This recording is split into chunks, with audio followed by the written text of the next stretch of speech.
Okay, so this chapter is all about the internet and internet marketing, and I'll try and go over it relatively quickly. There's some kind of business things that you'll probably need for the exam, but again, there's some good examples in the book, and I'll go through a few of those examples and a few of my own examples. So I was lucky to be in the corporate world just as the kind of the current business models were taking off around the year 2000. So I've seen the internet kind of grow as a business medium over time. I've seen the growth of, for example, Amazon and Google and all the kind of the brands that you know today. So for me, this is actually kind of quite an interesting chapter. It's kind of quite an interesting chapter. And the whole point of the internet is it enables you to have a global market. If I'm a small, go back to my example of being a small Midwestern furniture retailer, 30 years ago, I'm probably not going to be doing any international business. But if I have a website and, I've got maybe rich people abroad who like the style of furniture, then it's perfectly possible for me to ship my goods to a different country. So it kind of almost enables small businesses to compete with some of the bigger businesses. So we can talk a little bit about the level of internet penetration, and it's pretty much, some developing nations don't have 100% internet penetration. Also, broadband internet is limited in some countries. We've already talked about, for example, in Africa, the prevalence of mobile internet and mobile payments simply because of the lack of the fixed line infrastructure. And here's the biggest markets in terms of number of users, a little bit out of date. Obviously, we have China and we have India. So China was about half the population as of 2015. India about a third. You see the US, which had a population of about 300 million at the time. 90% of the people have access to the internet. I got some up-to-date figures, and this is just by sheer users. So by sheer users, Asia, because it has the most people, obviously has the most internet users. And more interestingly, we have the level of internet penetration. This is current. This is of 2020 quarter three, and it's about 60% in the world. So you can reach most people through the internet, but if in the developing nation, kind of what we call bottom of pyramid consumers, maybe poorer people living in rural villages, we're unlikely to be able to reach those people. So let's have a few examples of kind of global internet phenomenon. So there's Alibaba and this Tmall, and this is kind of a Chinese online retailer, and it's almost set up a bit like an online version of traditional kind of shopping arcade, in that it links to different kind of stores. So, for example, the NFL has its own little store on Tmall. So, for Chinese fans of NFL football, you can buy all the kind of the NFL goods on Alibaba's Tmall. So again, this is actually because a little bit like Amazon has sellers, eBay. This is another example of the more democratic nature of the internet, in that if you're a small business wanting to sell to China, you could possibly set up your own Tmall. So this is another example. I won't insult you by describing Amazon because I'm sure you already know it. But this is Conga.com in Nigeria, 2012. And it's kind of very much like an Amazon-like platform.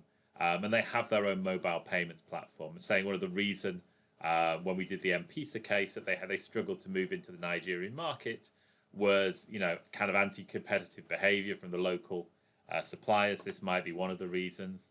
And just to kind of give you an example, this is an example of the Conga kind of website. And you said it's kind of very much like Amazon.com, just a range of mostly fashion products, electronic products. I can buy my Twilight Turtle Starry Nightlight if I really want to. Okay, so let's go back to the slides and just a couple more examples. This is Tesco. I said it's from the UK. What was interesting about this is because UK had free online, not free online delivery, but like £5, about $7 delivery. pretty much from the year 2000. So even when I was like a young professional working in London, it was quite common in young professional houses to have one big shop from Tesco.com and share that kind of delivery charge between the members of the house to avoid, if you're kind of working hard, having an active social life, to kind of save time not shopping. And it now has a national delivery network. So Tesco is, we've already discussed it in the case, largest retailer in the UK. Mercado Libre, this is Latin America's biggest online marketplace. I think it's based in Argentina, but has, kind of in most major Latin American markets. And again, very similar in a way to kind of Amazon.com and kind of similar product categories. Okay, so let's go like a little bit to the slides. So we'll talk a little bit about the barriers to being on the internet. English is still the leading language on, and I wouldn't agree. I think in terms of first language, I think it's probably going to be Mandarin Chinese. But in terms of the language utilized by most people on the internet, English is probably number one, particularly for business users. Now, one thing to note is that most websites have to have a degree of internationalization. We've talked about translation in previous kind of chapters, but there needs to be, adaptation for the local culture and the local language. Even say, for example, from the USA to the UK, using slightly different terminology, to show that you actually, respect the local culture, there needs to be a degree of adaptation. And again, cultural norms and traditions. For example, I think we use the example of Saudi Arabia, rather conservative Islamic state. We cannot use, for example, female models on sites. So we have to be a little bit careful in giving kind of, taking account of the local culture. An interesting one is kind of, there's currently a dispute in the South China Sea, the boundaries between different countries, and China has a certain boundary and other countries have certain boundaries. And I think it was Disney got in trouble because they put the Chinese boundary on some of their stuff and they got one of their films banned from Vietnam. So quite often, it's quite hard to kind of take account of all cultures. Also realize that most people utilize credit cards in the US, as we've talked about with online payment, mobile payment in Africa. Credit cards and banks are not utilized. There's unbanked majority in some countries. Also, even in Europe, some countries do not utilize credit cards as much. When I've been to conferences, for example, in Germany, Germany is traditionally quite fiscally conservative. German consumers, very few people have credit cards. I had to pay the fee via banker's draft, and you would never do that in the US. You would never say to people, okay, you've got to pay for something via a wire transfer from your bank. Okay, and this is just noting over time the importance of internationalization. We see that LinkedIn's a business platform, gone from 17 to 24 language. Twitter has gone from 21 to 48 languages and probably more now. And Google search, I don't know what it means by a humorous language, but Google search pretty much has every language in the world. Okay, so, and again, we talked a little, I kind of gave the example of cultural sensitivity and patriotism. And again, infrastructure is not that good. One of my first jobs, kind of corporate jobs, when I was working at Dow Jones, was actually when I worked in Asia, is that they had a lot of systems that assumed a high degree of, and this was going back to early 2000s, a high degree of broadband penetration. And most countries in Asia Southeast Asia didn't have that at the time. So a lot of the systems didn't actually work. So I had to design kind of much simpler, kind of lower bandwidth systems. Also think a little bit about security and dealing with security issues may be an issue. We've all heard of denial of service attacks, hack attacks, ransomware attacks.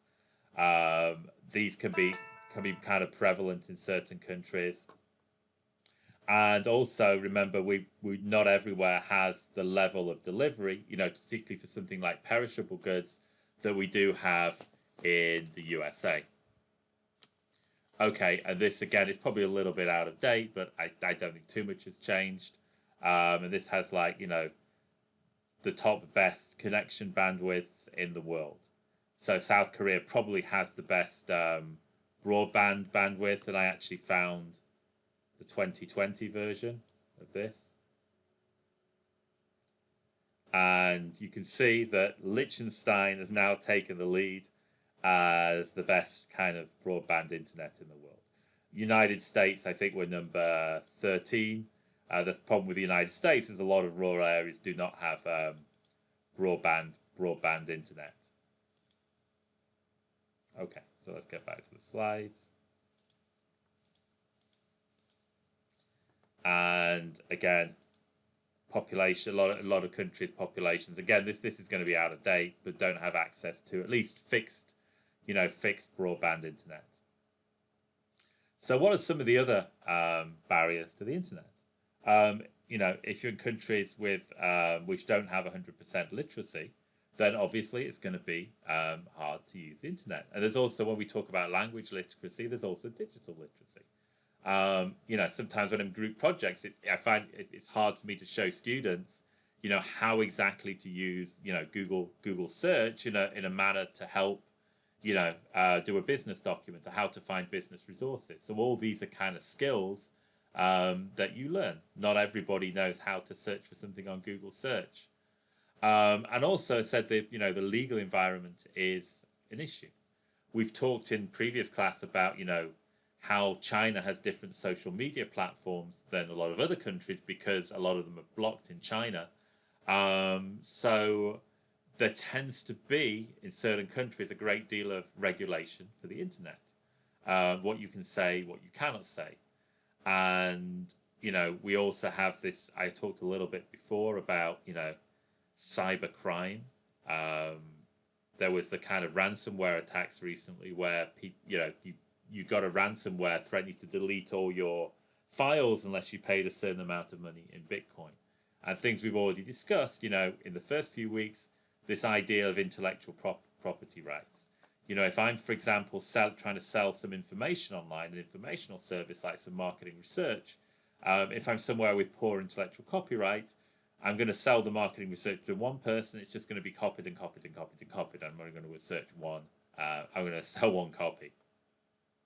So e-commerce is global, but this was the thing. The laws are pretty local. And, you notice that, again, if you look at websites, quite often you'll have to have permission for cookies. A lot of this is due to Europe, because Europe has much stricter rules on internet privacy than in the US. So global websites have to account for those rules as well. And things like, translation, taxes, currencies, etc., all may be different. So here's my little example when we talked about, knowledge barriers. And this was Estonia. And Estonia set itself up as a new Silicon Valley. It was one of the East European countries after the fall of communism that grew its economy very rapidly. And 90% of households have fast broadband.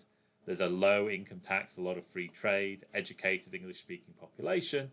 And it's been known for having more entrepreneurs than any other country. I've got a friend who works in Estonian university, and they're always sending, they have yearly trips to Silicon Valley to be able to pitch to kind of investors in California.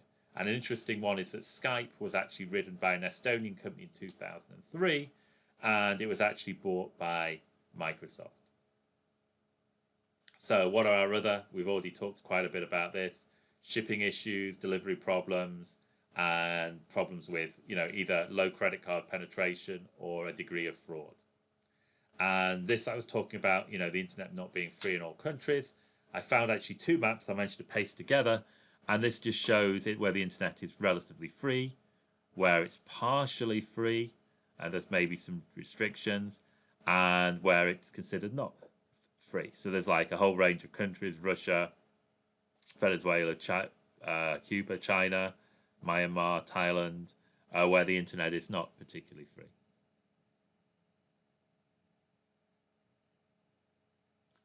Okay, so let's talk a little bit about the consumers, and a lot of this textbook is all about this kind of between we've got one end we've got completely global, and at one end we've got local. We've got standardization, adaptation. It's very much the same with the internet. Now let me just this is from the book, so I'll just actually kind of translate it into plain English. That the utilitarian experience associated with the website is useful, i.e. this means the website has utility for you. You can do what you want to do on the website. So if I'm at a e-commerce website such as Amazon, I want to be able to shop and put, relatively convenient. I don't have to click lots of times in order to buy a product. So, the experience in terms of what the website can offer in terms of actually its core of what it does is very important. Privacy is important. You notice a lot of websites have like security certificates, and this was like prevalent going way back, to show that when the internet's e-commerce started in the early 2000s, there were a range of kind of security certificates when people were still very wary about shopping online, to try and persuade people that internet shopping was safe. And we also have to think about the adaptation, both for culture, but also to the language. And I said even for the UK, a lot of language in products is different.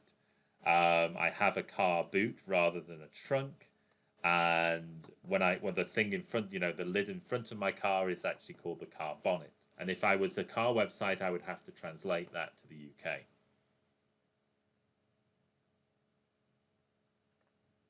Okay, so if we have a globe, we have, as I said, we've got this kind of standardization, adaptation, global, local. And consumers, if you have a more locally adapted website, then they more feel, engaged with the website, that you're engaged with the culture, so they're more likely to buy. So there's different types of internet marketing strategies. We can have nationally differentiated strategies, i.e. we have a different strategy for each country, which can be very, very expensive if we have a completely different website, for each country. We have kind of a degree of local adaptation, even kind of within regions of countries. Or we just say, okay, we care less about adaptation, we're just going to be the cheapest. We're going to be like, Amazon or Walmart. We're going to try and go for cost leadership. And we need to think a little bit about how we build a portfolio of websites across countries. How much do we adapt? It's probably going to be impossible to do a completely different website for every different country, but do we just adapt language, or do we adapt some other cultural aspects of the website? So here's an example, and this is a bit out of date, but you can see the absolutely ancient version of Windows we've got here. So this is actually from the book, and here's BMW. This is an example of, this is an example of kind of a highly internationalized website, and very much you go to the sub websites, which are all very similar. And again, BMW has very similar segment of upper middle class consumers all over the world. The car's the same. It's not a very localized product. But if you think about things like cosmetics, different cultural preferences, different skin tones, then we have to actually kind of, adapt this, adapt the message quite strongly. So here's Nivea, and they have, they have a kind of you can see they have a similar kind of technical platform. All these websites have a similar structure, but they do have a degree of local adaptation on the website. Okay, and we'll talk a little bit more about the strategies. So this is kind of, the book likes to have these kind of categorizations and characterizations. So when we talk about global integration from low to high, this is, how globalized is what product category? Can we sell it? Can we do it globally? So we can't sell internet access globally. Internet access, even though the internet is global, internet access is local. But things like, and again, used cars, we can't sell, we could sell them globally, but they probably cost more to ship than they would actually be. And things like clothing tend to be more local. And then at the other end, on the high global integration, things we could maybe sell, things like financial products, information, kind of, cultural or regular, more culturally oriented goods. We also have kind of global commodities here, and we have books, CDs, videos. Again, we could probably sell these online relatively cheaply. So that's global integration, low to high. We also have the local responsiveness from low to high. In that means we have to have, even though we sell something globally, here, for example, in this transnational cost adaptive strategy, we need to have a degree of localization. For example, financial products, we'd probably have to adapt the language. We'd have to adapt them for the kind of the financial rules in a certain country. Where books are books, I guess some countries may have censorship, but it's pretty much the same product everywhere. And again, even if we're selling locally, clothing is going to be relatively different in different countries, different fashion senses. We've already talked about how car preferences and things like arts have different preferences. Okay, so that's a good time to split the videos as we're now moving on to more standard policy.